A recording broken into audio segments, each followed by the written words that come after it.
Vamos lá, ó, continuando aqui com Carol Sardá respondendo a pergunta: existe feminismo cristão? Ah, essa eu tô curioso. Simbora. A gente conseguiria ter um feminismo dentro da religião, principalmente com essa crescente Claro, tem o feminismo evangélica? cristão, tem o feminismo cristão. Feminismo cristão? Feminismo cristão, tem o feminismo cristão, inclusive tem autoras Mas cristãs, peraí, mas a mulher não tem que ser submissa? Como é isso aí, Carol? Ivone Guevara, Odia Barros, Pamela Barbosa.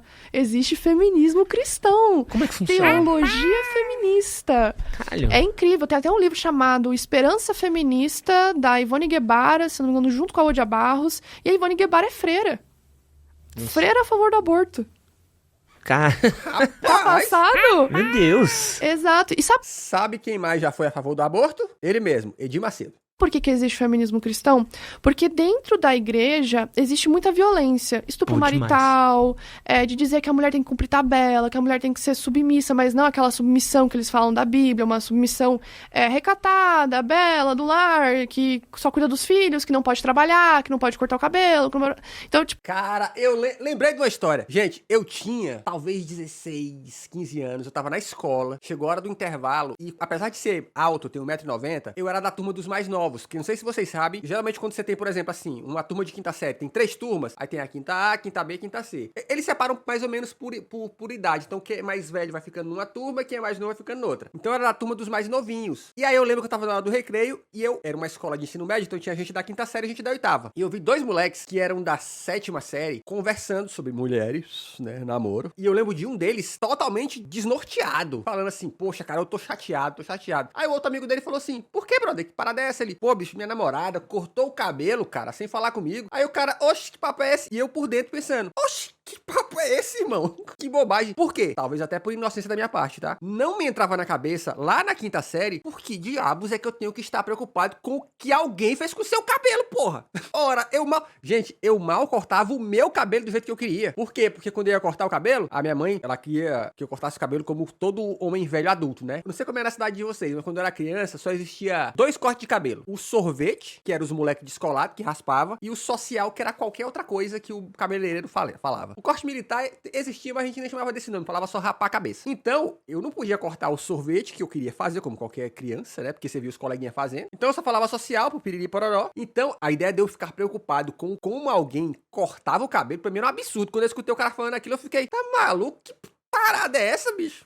existem várias questões dentro da igreja que essas feministas cristãs vão entrar para questionar. Então, por exemplo, pensa, nós temos hoje na igreja católica muitos casos de abuso infantil. As feministas cristãs que estão dentro da igreja católica, que são feministas católicas, estão o tempo inteiro reivindicando para que dentro das igrejas tenha debate sobre abuso com as crianças, para falar sobre isso, para que elas possam denunciar. E se não tivesse essas mulheres lá dentro? O que aconteceria? Será que continuaria tudo por baixo dos panos? A gente vê muitas pessoas falando: não pode existir feminista cristã, porque o feminismo é contra o cristianismo. Não é isso. O feminismo não é contra o cristianismo.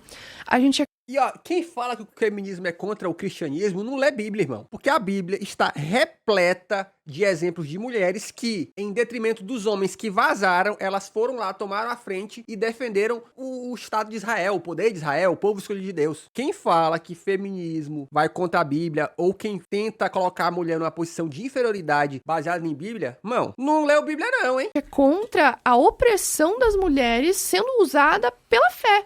Então, quando um pastor fala: a sua esposa tem que servir você, tem que dar pra você quando você quiser, tem que cumprir tabela, ali tá entrando estupro marital, sabe? A mulher vai ter que se... Estupro marital, só pra quem não sabe? Só pra quem não sabe, é estupro dentro do casamento. É quando o marido abusa da esposa, porque ela é esposa, então ele vê ela como uma propriedade e ele fala pra ela que ela tem que ter relações sexuais com ele, independente de querer ou não, porque ela... Cara, homens do meu chat aqui, você consegue se imaginar, porra, isso é uma coisa que nunca me desceu. Você consegue se imaginar você tendo que a sua namorada, noiva, esposa, transe com você por obrigação? Sabe, tipo assim: não, vamos lá porque eu sou obrigado. Tomate cru, irmão. Olha, gente, eu talvez seja o meu signo de leão. não. Mas eu jamais vou querer que alguém fique comigo por obrigação, porra. Tá maluco? Quando eu vejo esses caras com esse papo de a mulher tem que...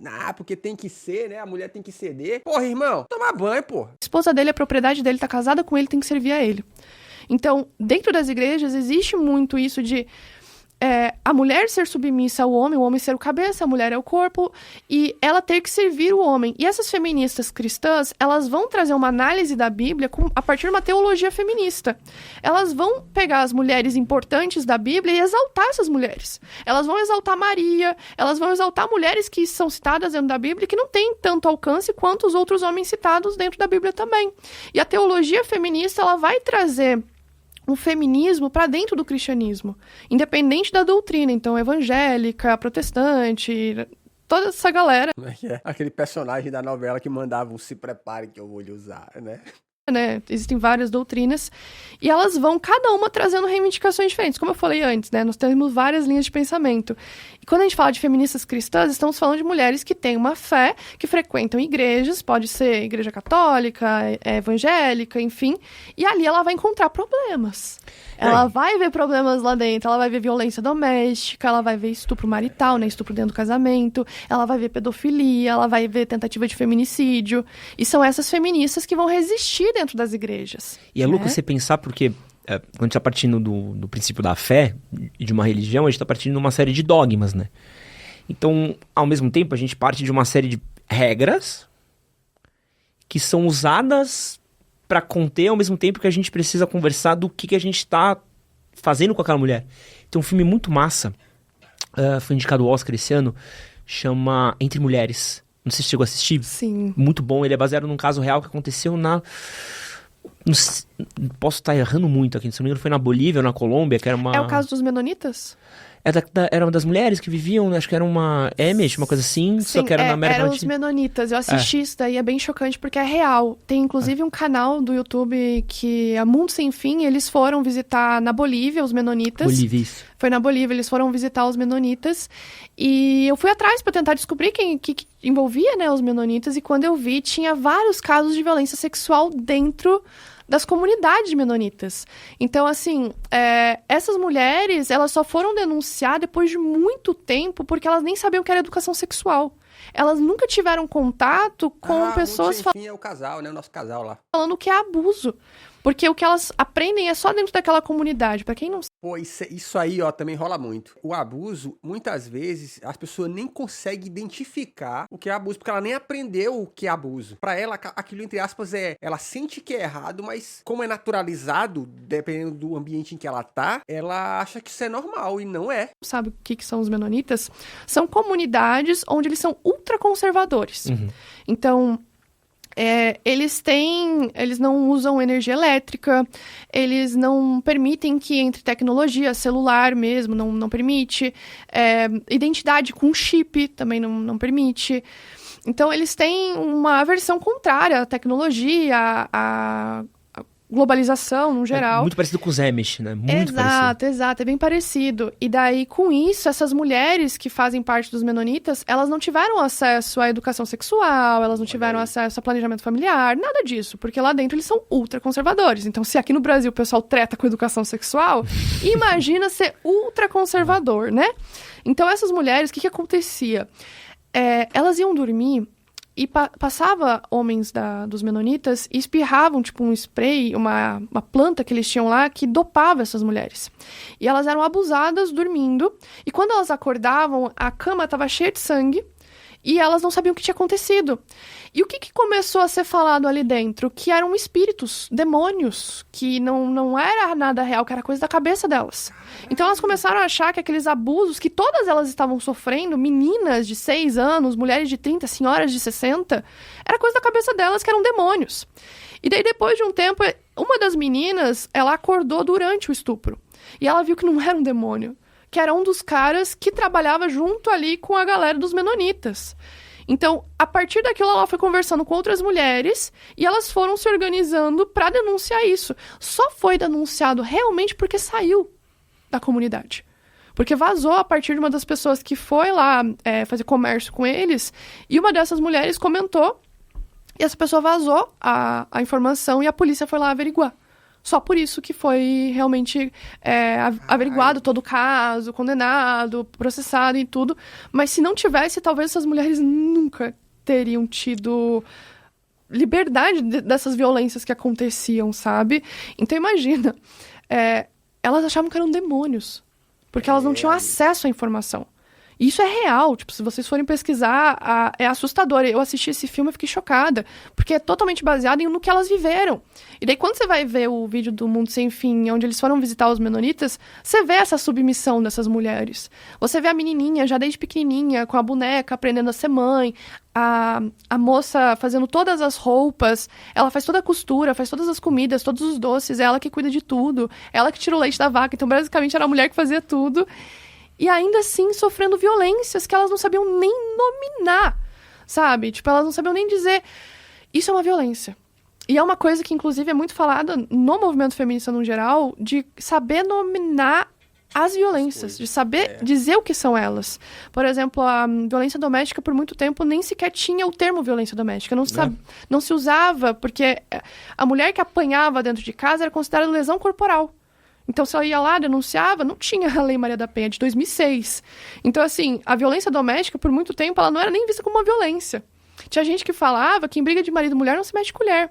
Então, as mulheres nem sabiam que elas podiam denunciar aquilo, elas achavam que era algo comum nos relacionamentos, porque às vezes viam a mãe sofrendo violência, viram que ela também não denunciou, viram a vizinha, ou foram contar pra uma amiga, a amiga falou, mas você tá com o cara, então porque você gosta, não sei o que, você não termina porque você gosta. E não se entendia a dependência financeira. Deixa eu falar uma coisa pra vocês. Eu já ouvi isso, tá? Da boca de polícia. Se vocês me acompanham no Instagram, vocês sabem que eu tomo café num ambiente muito coletivo, é um café da manhã. E eu lembro que uma vez eu tava com a minha amiga Sabrina lá, tava passando uma reportagem na TV, que na época tinha uma TV lá, falando sobre violência doméstica. E aí chegou aquela galera da polícia, os caras olharam pra televisão, viram a matéria, e um deles falou exatamente essas palavras, assim, sabe? Tipo, pô, mas é foda, a gente vai lá, prende o cara, depois a mulher vai lá e não denuncia, o cara libera o cara, porra, é foda, tem que sofrer mesmo, nesse tom, tem que apanhar mesmo. Aí a minha amiga Sabrina foi e respondeu, aí eu falei, a gente dançou. Mas eu acabei que eu também fui ajudar ela na resposta e falei, cara, muitas vezes isso acontece por quê? Porque a mulher depende economicamente do cara. Então ela fica com medo por conta disso, ela não denuncia, então não é tão simples assim. Aí eu lembro que o cara olhou pra nós e falou assim, vocês são de que faculdade? Na cabeça do cara, quem tem essa discussão é só universitário. Se não fosse isso, nesse dia eu pensei que a gente ia de arrasta pra cima. Financeira, dependência emocional, um monte de questões que envolvem as mulheres e que é sempre questionado pelo movimento feminista. Então, o feminismo cristão, ele vem realmente como uma resistência dentro das igrejas às violências que acontecem em nome da religião. Então, tem muitos homens que vão usar a Bíblia para, alguma maneira, oprimir as mulheres. E isso não tá... A gente não quer dizer todos os homens, a gente não quer dizer todos os padres, todos os pastores, todas as igrejas. Não é isso, não.